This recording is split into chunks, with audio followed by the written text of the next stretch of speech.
Bom,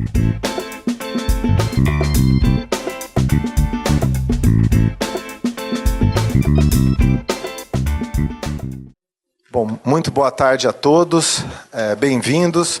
Nós vamos dar sequência ao nosso seminário na sua segunda rodada, rediscussão sobre as grandes áreas do conhecimento. Eu gostaria de rapidamente convidar os colegas que vão compor a mesa inicialmente. Nós trabalhamos aqui de um modo assim muito informal, muito descontraído. Serão falas de cerca de 20 minutos, introdutórias, e depois nós vamos fazer um debate onde todos vamos poder falar e pensar sobre o tema. Eu gostaria de convidar, então, o professor Aloísio Fagerlandi, da Universidade Federal do Rio de Janeiro, que vai... um dos primeiros, ótimo. O professor Euclides Fontenho Marx, da Faculdade de Medicina aqui de São Paulo, da Universidade de São Paulo. Gostaria de convidar o professor Luiz Bevilacqua, que da UFRJ, né, da Universidade Federal do ABC, e também um membro muito ativo aqui do Instituto SUS Avançados. E também o professor Wilson Roberto Navega Lodge, professor da Faculdade de Medicina de Ribeirão Preto. No nosso primeiro encontro, depois eu vou colocando os participantes, vou apresentando todo mundo, à medida que a gente vai desenvolvendo o nosso debate. Nós tivemos, num primeiro encontro, a ideia justamente na discussão das grandes áreas do conhecimento, alguns problemas levantados, né? Claro que inicialmente a proposta seria discutir por que ciências exatas, humanas e biológicas, afinal de contas, como pode, né, uma biologia apartada da química e da física, o que seriam uma ciência que não fosse humana, por exemplo, a questão das humanidades entendidas às vezes num conjunto único das artes, com os estudos culturais que são tão diferenciados, bem como a filosofia. E em meio a essa discussão, àquela altura, o professor Alexandre Silva Costa, por exemplo, levantou a problemática hoje que está ocorrendo, um momento talvez obscuro da história do país, assim, que se procura fechar cursos, as humanidades, essas chamadas humanidades, estão inclusive sob crítica, né?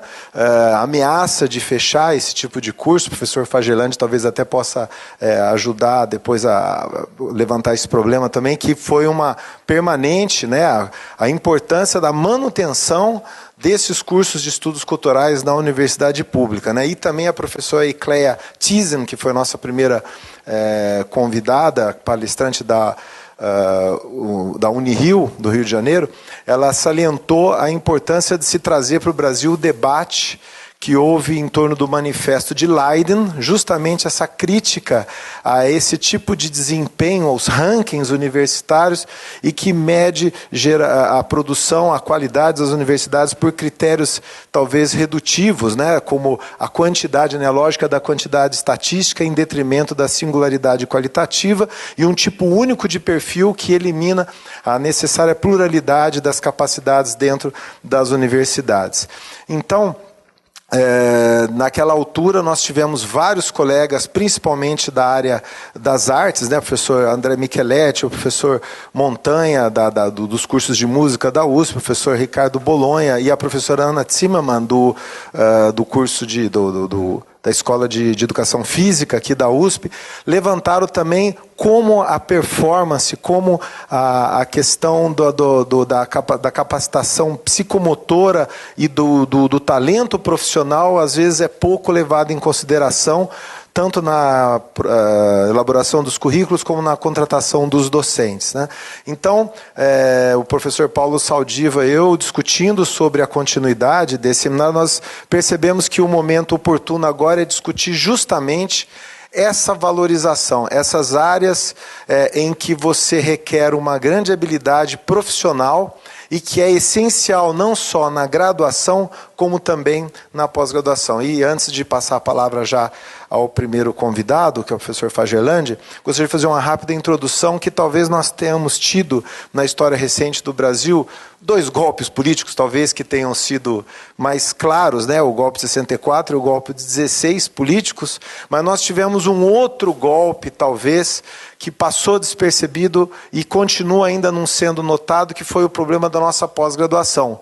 Newton Sucupira, que foi o idealizador da pós-graduação no Brasil, nos anos 60, ele elaborou um documento muito importante, valioso, que é a dupla modalidade necessária para que esses conhecimentos complementares fossem sempre trabalhados de maneira orgânica, ou seja, a modalidade acadêmica e a modalidade profissional na pós-graduação, para viabilizar dentro da estrutura universitária que necessita de doutores na universidade, para professores, para suas contratações, que houvesse, então, aqueles que se destacam pela pesquisa, pela dúvida, aqueles que vão fazer a ciência, e também aqueles que trabalham já com uma certeza, que tem uma praxis, uma poiesis, ou seja, uma atividade de performance, uma atividade psicomotora e também inventiva, que seja reconhecido e que esses profissionais pudessem atuar. Contudo, ao longo dos anos, praticamente dos anos 60 até os anos 90,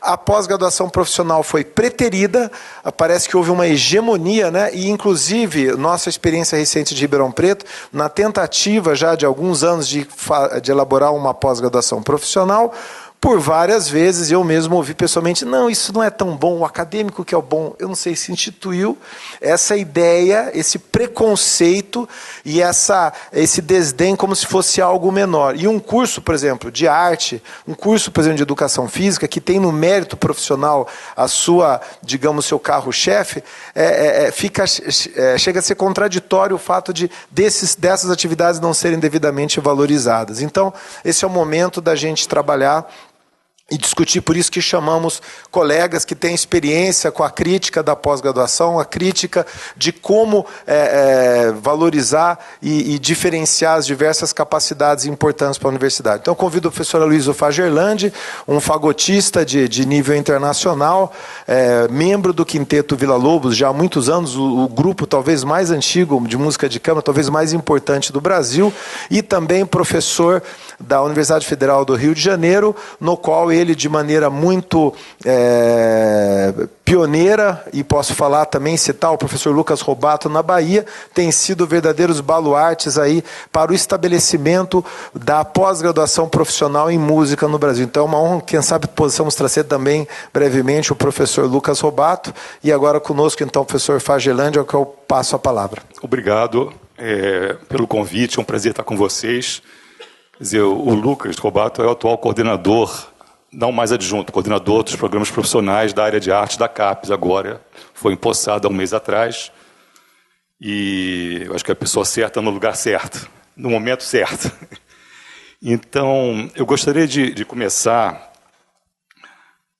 lendo um trecho de uma entrevista de um professor de escrita criativa em Porto Alegre, que saiu no jornal Zero Hora, em 2012. Professor Charles Kiefer. Sou professor universitário e escritor, e como acadêmico escritor, vivo uma situação patética, para não dizer hilária. Escrevo um romance, que me toma anos de pesquisa, anos de trabalho para redigi-lo.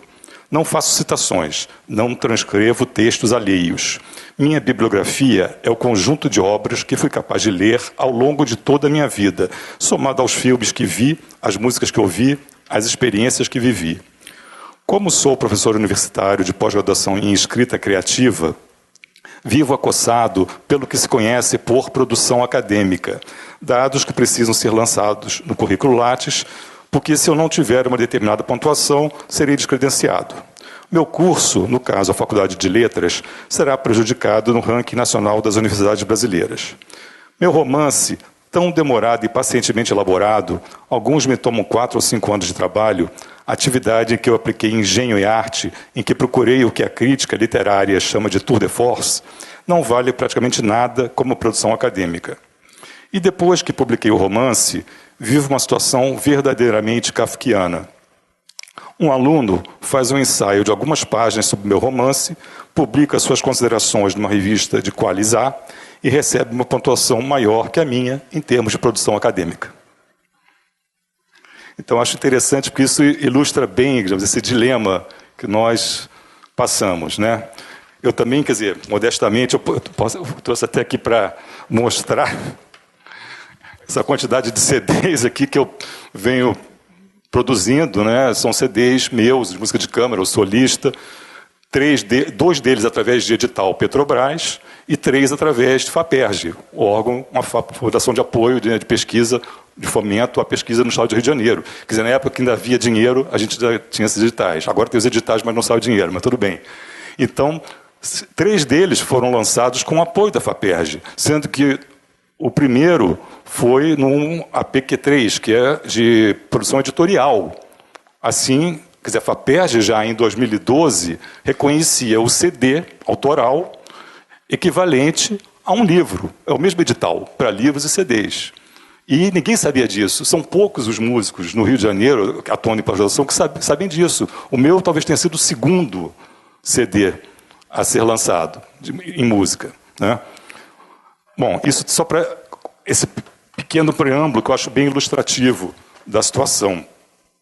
E aí o que acontece? Há 2 anos atrás, a gente implantou um curso de pós-graduação profissional em música na FRJ.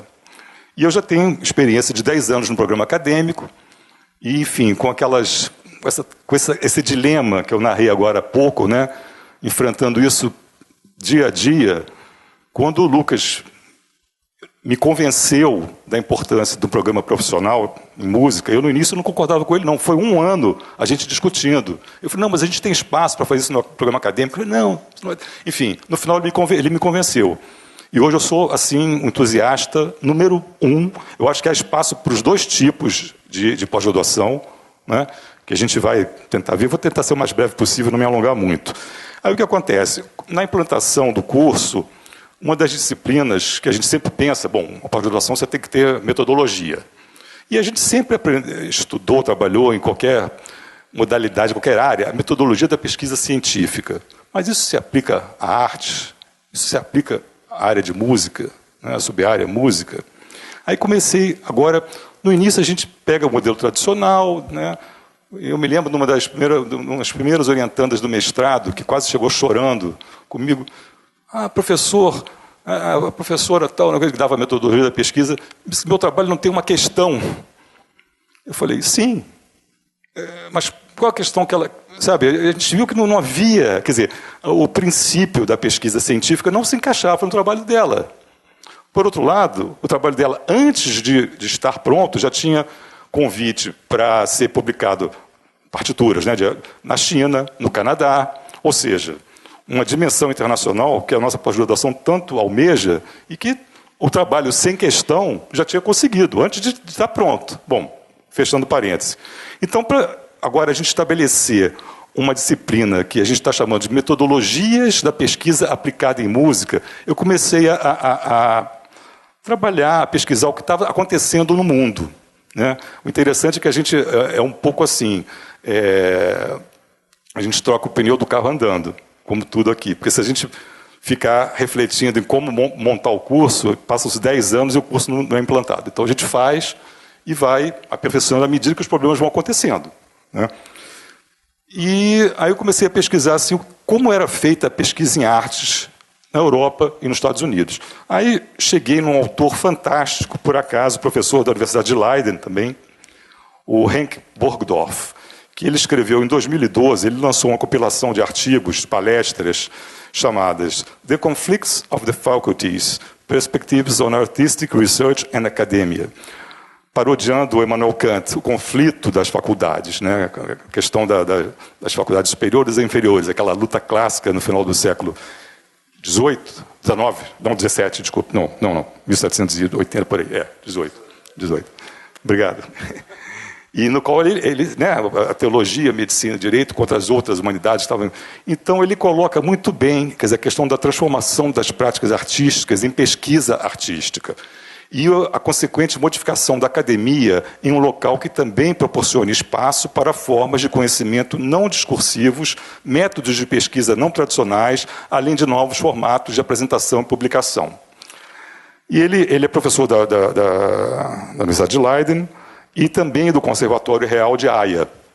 Ele é filósofo e teórico da música, né? Mas ele leva muito, apesar de trabalhar com a teoria da música, ele leva muito em questão essa perspectiva mais prática da música, né? Então, ele aponta, basicamente, 3 tipos básicos de pesquisa.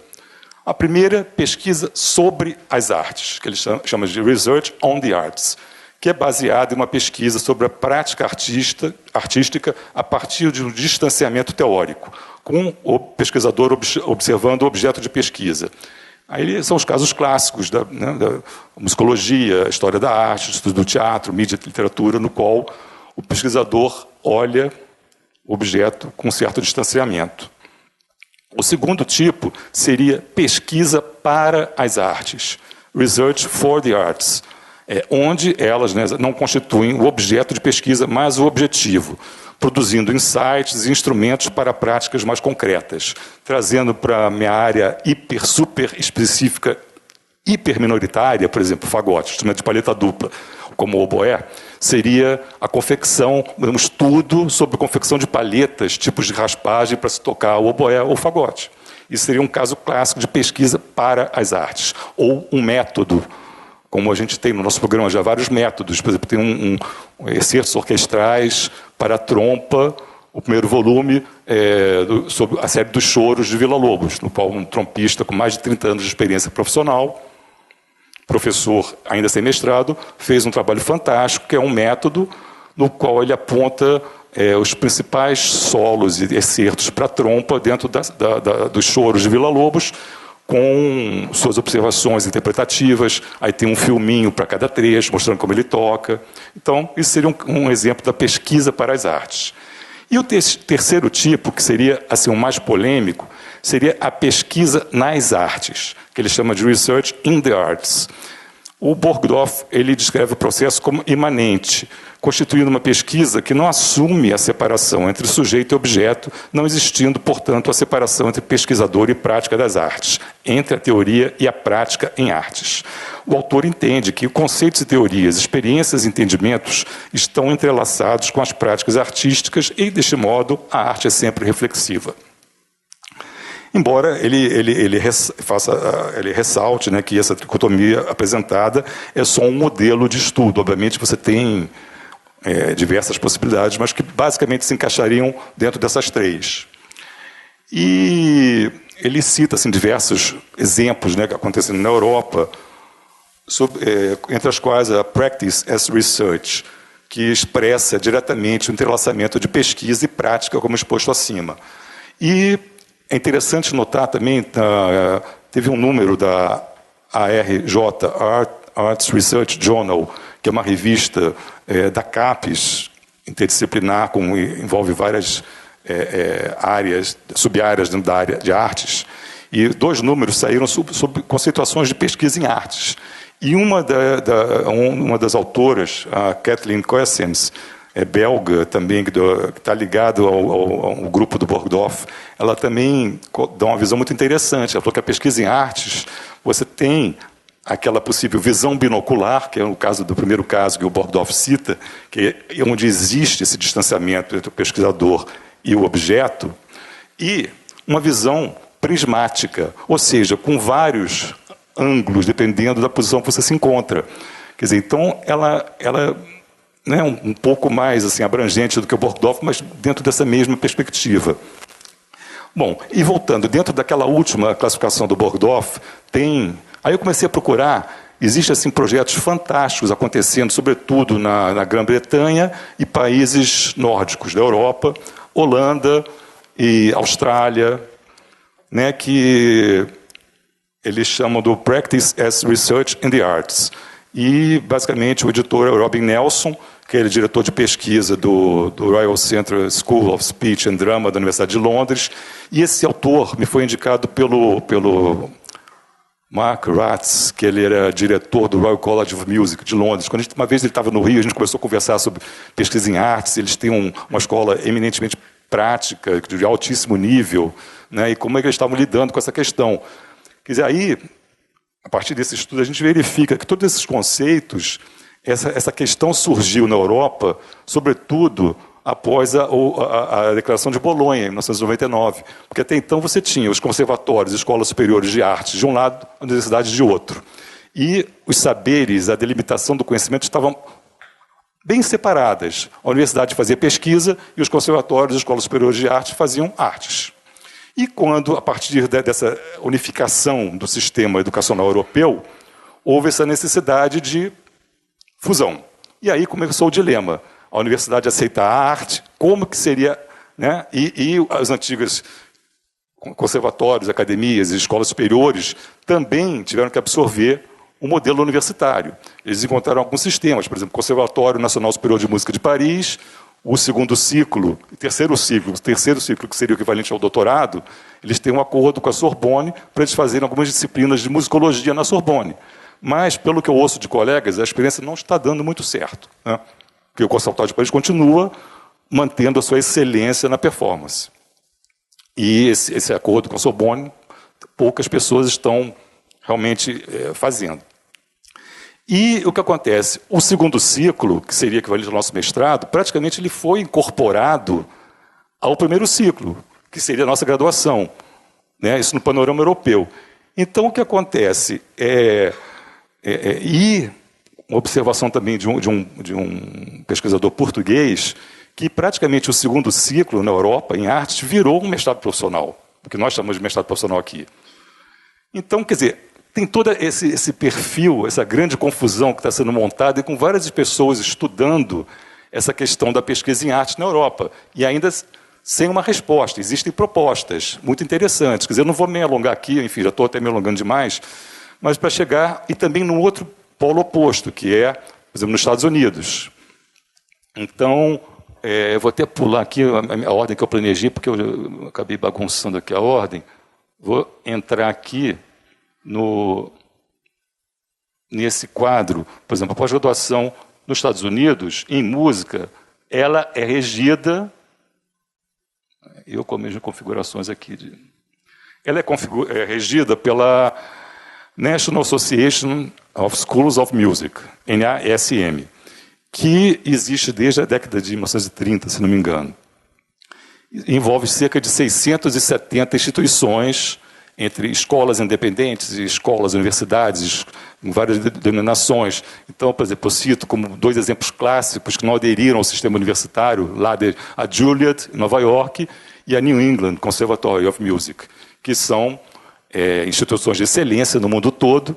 E é engraçado porque quando a gente ouve aqui colegas nossos falarem, não, porque esse é um ensino de conservatório, num tom pejorativo. Mas eu pergunto, New England Conservatory of Music tem a palavra conservatório, e é uma instituição talvez a menos conservadora em termos de propostas acadêmicas na música. Então, essa história da palavra conservatório não é tão assim pejorativa como vários colegas nossos querem que seja, né? Se a gente entrar, dê uma procura no, sei lá, qualquer procurador desses sobre conservatório, 9 entre 10 papers, que é outro assunto que a gente vai entrar depois, abordam esse caráter pejorativo do termo conservatório. E eu acho que a New England está aí para demonstrar que não é bem assim, né? Bom, então, só para a gente ter uma ideia das diferentes especificidades da pós-graduação em música nos Estados Unidos, isso aí é que chama da NASM, né, essa National Association, eles publicam um manual de 2 anos. Esse é o manual de 2017 2018, com cerca de 280 páginas. Esse é o índice. Olha só o número de especificações de pós-graduação, os tipos de títulos outorgados pelos cursos. Então, de mestrado, só todos os títulos que tem aí. E, no caso, eles estabelecem todas as especificidades de entrada, de saída, de titulação. Só de Master's Degree, tem 8 tipos só da parte de performance. Aí, em doutorado, mesma coisa. Olha a tipologia também do doutorado. Isso nos Estados Unidos, né? E que a gente... Nos Estados Unidos você tem essa convivência entre os dois sistemas desde essa época, né? Você tem, deixa eu até aqui para não esquecer,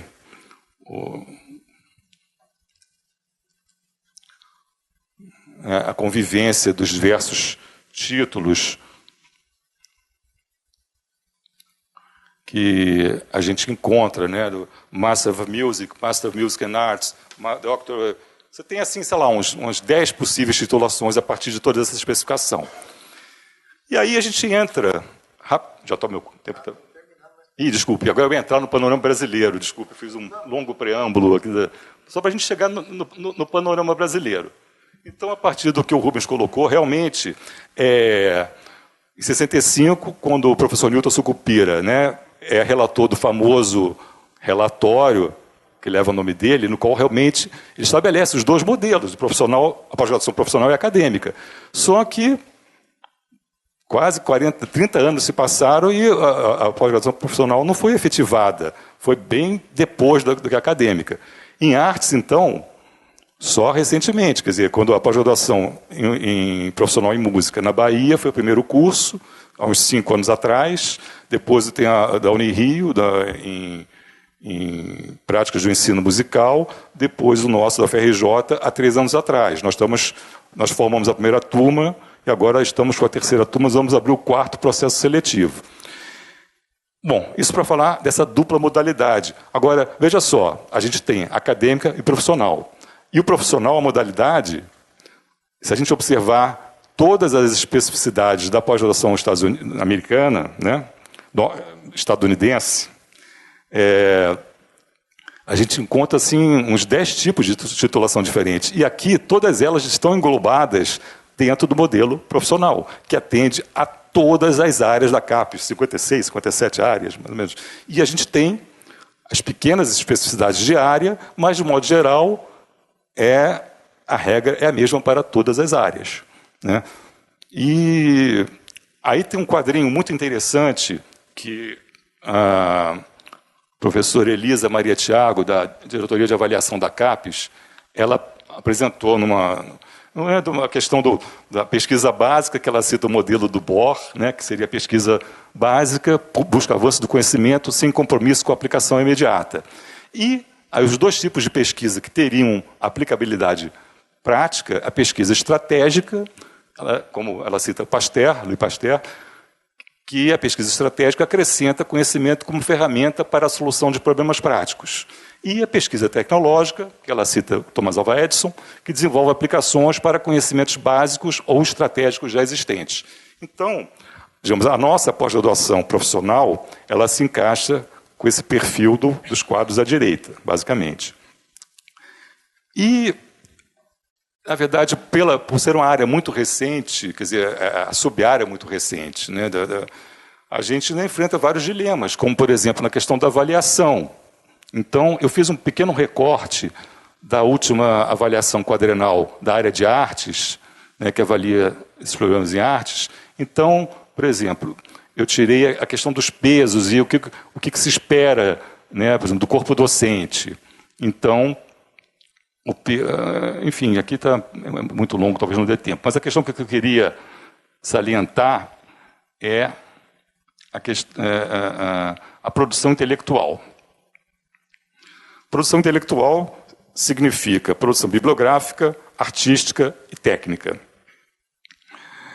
E no caso dos programas acadêmicos, eu botei em negrito ali, né, na recomendação dos avaliadores era para considerar a distribuição de produção bibliográfica, né, levando-se em conta que produção artística não libera docente permanente de programa de pós-graduação acadêmico de produção bibliográfica.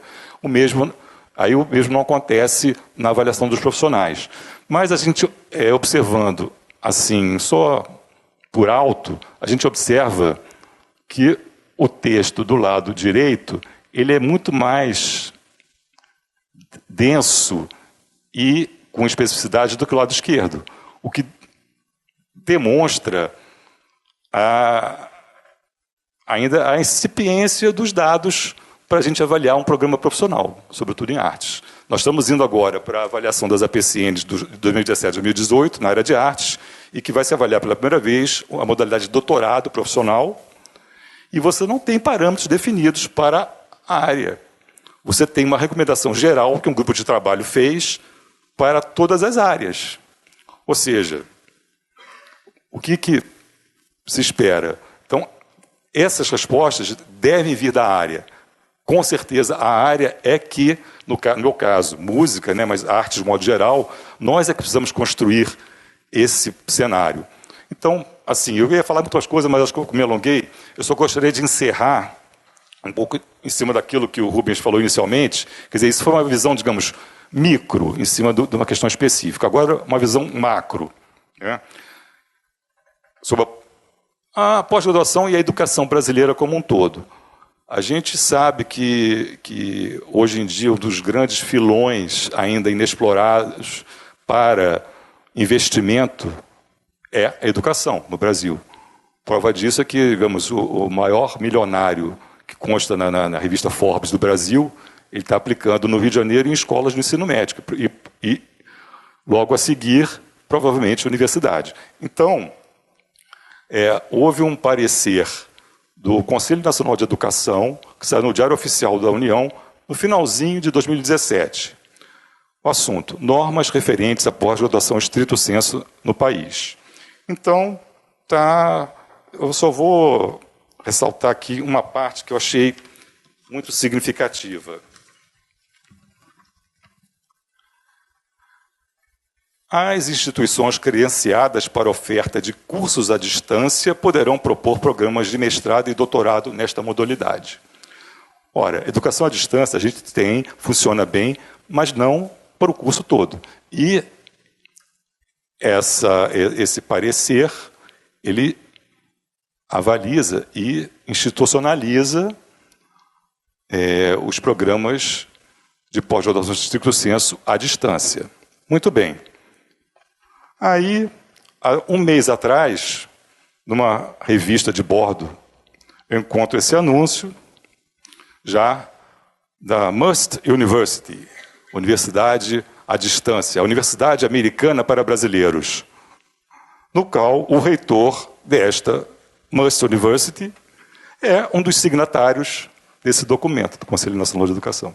Eu encerro por aqui.